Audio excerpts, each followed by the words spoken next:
So, tell me about the decision to work with Shaney Jay on a full 16-track offering. I mean, we heard the collabo with Shane Eagle. Correct. And produced by Shaney Jay, but this is something completely different, because you could easily just have done that joint and been like, that was great, No doubt. on to the next one. No doubt.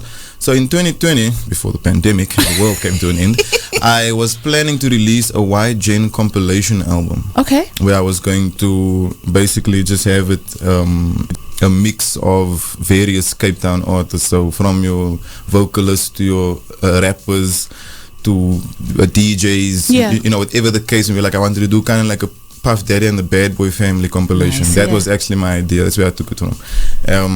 Obviously, when the pandemic hit, we had to go back to the drawing board and just like figure life out. Like, who cares about music at that point? And Shaney Jay came to me during that time. Right. You know, he was brought to me. I didn't, know him for a very long time, and I literally just heard like 3 beats of his, and it felt refreshing knowing that this person was unknown, number 1, they were from Cape Town, number 2, and they were young, number 3. Yeah. So those are things that were all standing out to me. I was like, I've never heard of this guy. He's a young guy and he's new, he's fresh, you know. So I set up a meeting with him, and thereafter, like in the first few moments of speaking to him, I could just pick up on his humility, man. Yes. And how humble he was. Quiet he's as so well. quiet. You know, he's very unsuspecting. You might not even notice him. Yes. And this is something I just want to give a shout out to all producers out there listening. Producers, Leicester, are you listening? Kanala, please, are you listening? I love you, my bro.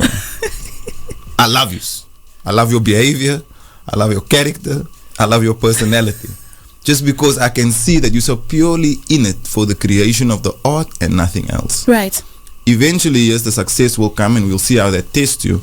But for the most part, I can say like the producers out there, and this is a common thread that I've noticed through the producers I work with and various other ones that I've met. And we had this discussion last night, actually, Sani.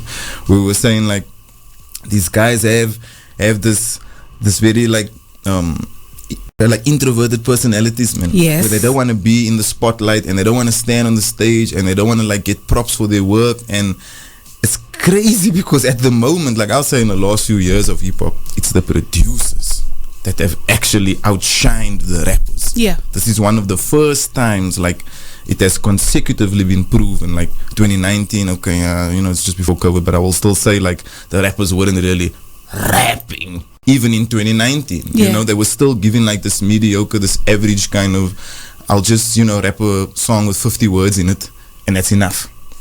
I'll just give the bare minimum. As long as I've given you something. As long as I've given you something, that's enough, you know. Right. And I feel like that's what the rappers kind of got stuck into, like over the last few years. And the beats that they've been rapping on. Stellar. I mean, guys like Shooter,